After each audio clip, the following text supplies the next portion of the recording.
Manoj and welcome to the coding age.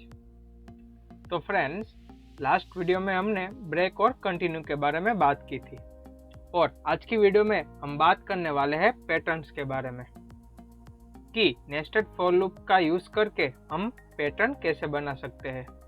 तो pattern से क्या फायदा होता है कि नेस्टेड फॉर लूप्स के जितने भी कंसेप्ट होते हैं वो क्लियर हो जाते हैं। तो पैटर्न में क्या होता है, डिफरेंट टाइप के पैटर्न्स होते हैं जिसमें आपकी नेस्टिंग लगती है लूप के अंदर। तो सबसे पहले हम सिंपल सा पैटर्न करते हैं। तो यहाँ पे आपको दिख रहा है कि ये जो फर्स्ट वाली पैटर्न है वो n बाय n की है। तो ये सिंपल सा प्रोग्राम देखते हैं। तो बेसिकली आपका ये लूप है। तो यहाँ पे आपने एक रो फॉर लूप से बनाई और उसी लूप को बार बार रिपीट किया है। देखिए दोस्तों, यहाँ पे आपने एक लूप बनाई है और ये जो लूप है उसको आपने 5 टाइम रिपीट किया है। तो हम इसका सिंपल प्रोग्राम देख लेते हैं। तो उसके लिए हम यहाँ पे जो हमारा लूप नाम का सोर्स पैकेज था उसके अंदर हम एक नया पैकेज क्रिएट करते हैं और उसका नाम रखते हैं नेस्टेड फॉर लूप।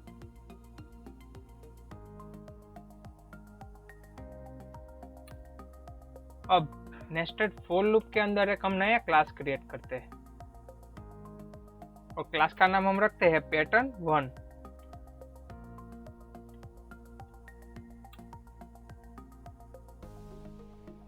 तो ये हमारा क्लास क्रिएट हो चुका है और हमने क्लास का नाम रखा है पैटर्न 1 और यहाँ पे हम मेन मेथड लगा देते हैं।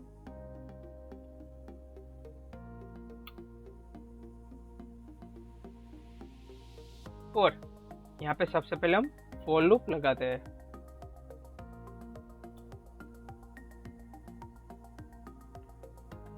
I is equal to 1, I less than equal to 5 और I प्लस प्लस। और यहाँ पे हम प्रिंट कराते हैं।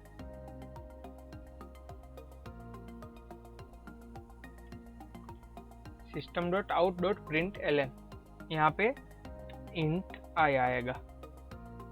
तो देखिए दोस्तों, यहाँ पे जो n बाय n की पैटर्न है वहाँ पे आपको दिख रहा होगा कि यहाँ पे दो पैटर्न के बीच में स्पेस भी है।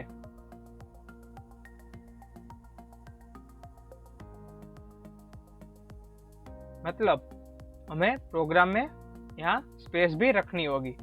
दो स्टार के बीच में हमें एक स्पेस भी रखना है। तो उसके लिए हम यहाँ पे स्टार स्पेस प्रिंट कराएंगे और हम एक बाहर का लूप भी ले लेते हैं। For int j is equal to 1, j less than equal to 5 और j प्लस प्लस।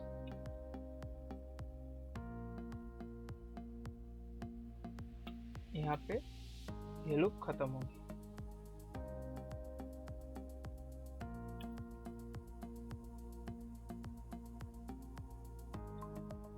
तो अब हम इसका आउटपुट देख लेते हैं।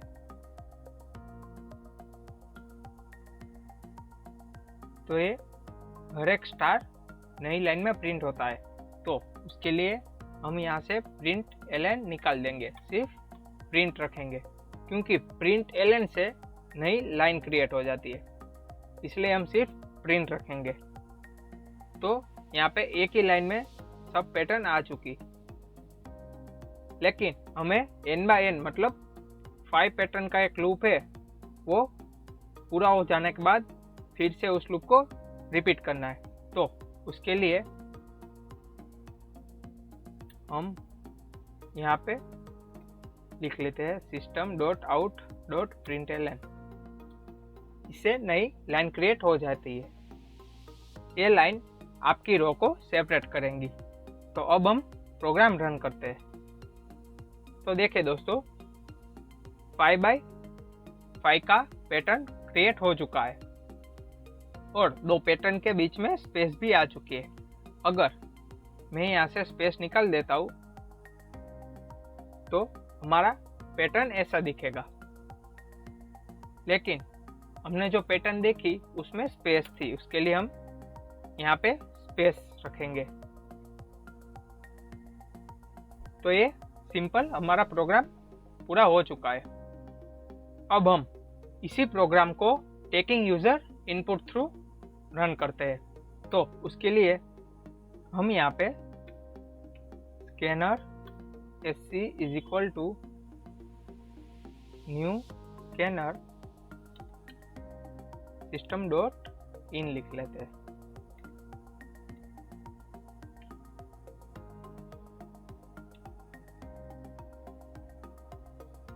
और यहाँ पे हम इंपोर्ट करा देते हैं java.util.scanner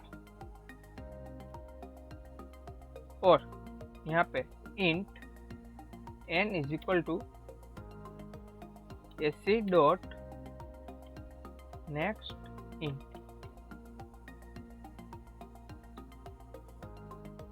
तो अब हम यहाँ पे 5 के बदले n लिख लेंगे। तो अब इसी प्रोग्राम को हम रन करते हैं। तो हम यहाँ पे 6 ले लेते हैं। तो देखिए दोस्तों, 6x6 का पैटर्न क्रिएट हो चुका है। तो ये पैटर्न का सिंपल प्रोग्राम था n by n pattern create करने का। तो अब ये दूसरी पैटर्न की बात करते हैं। तो ये ट्राइंगल जैसा दिख रहा है आपको, राइट। तो यहाँ पे फर्स्ट रो में 1 स्टार है, सेकेंड रो में 2 स्टार है, थर्ड रो में 3 स्टार है, वैसे ही फोर्थ में 4 और फिफ्थ में 5 स्टार है। और तो यहाँ पे 2 स्टार के साथ स्पेस भी है। तो इसका भी हम प्रोग्राम देख लेते हैं। तो इस प्रोग्राम में भी हम यूजर से ही इनपुट लेंगे। तो उसके लिए हम एक नया क्लास क्रिएट कर लेते हैं और क्लास का नाम हम रखते हैं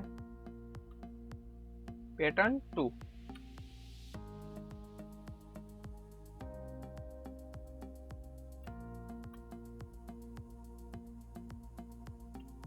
तो ये हमारा पैटर्न 2 नाम का क्लास क्रिएट हो चुका है।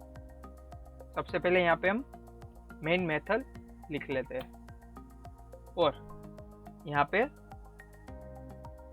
Scanner sc is equal to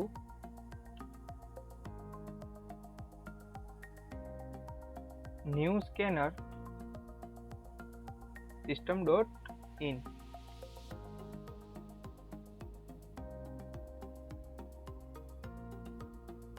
और यहाँ पे हम java.util.scanner को इंपोर्ट करा देते हैं। और अब हम क्या करेंगे कि यहाँ पे आप देख रहे हो पहली बार में लूप 1 बार चल रहा है, दूसरी बार में लूप 2 बार चल रहा है, तीसरी बार में 3 बार और वैसे ही 5वीं बार में 5वां लूप चल रहा है, राइट। और ये कितनी बार चल रहा है वो बाहर वाला लूप बताएगा आपको कि अंदर वाले लूप को कितनी बार रिपीट करना है। तो इस बार हम बाहर वाले लूप से स्टार्ट करते हैं। तो यहाँ पे और int I is equal to 1,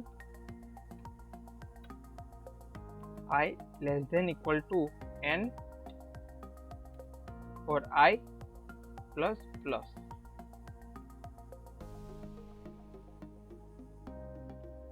तो इसका मतलब ये हुआ कि यहाँ लूप n टाइम रिपीट होगा, राइट। तो अब अंदर वाला लूप लिख लेते हैं for int j is equal to 1। तो दोस्तों यहाँ पे अंदर वाला लूप है वो 1 से स्टार्ट होगा, राइट। लेकिन यहाँ पे j की वैल्यू तब तक चलेगी जब तक j की वैल्यू I या उससे छोटी है, तब तक j की वैल्यू चलेगी। तो आपका अंदर वाला लूप I टाइम चलेगा। तो यहाँ पे j less than equal to I लिखते हैं हम और j प्लस प्लस।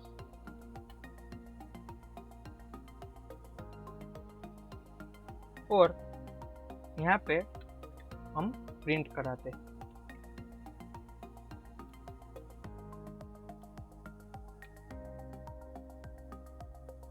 स्टार और उसके साथ एक स्पेस भी।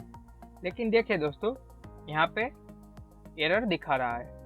हमें यहाँ पे इनपुट तो लेना होगा ना, इसलिए int n is equal to sc dot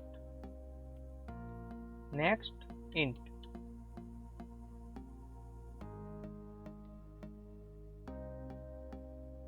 तो इसी प्रोग्राम को हम रन करते हैं। तो यहाँ पे हम 5 लिखते हैं।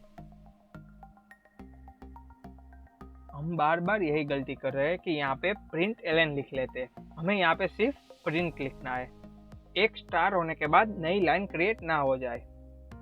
और एक लूप पूरी होने के बाद हमें नई लाइन क्रिएट करनी है, तो उसके लिए हम यहाँ पे लाइन क्रिएट कर देंगे।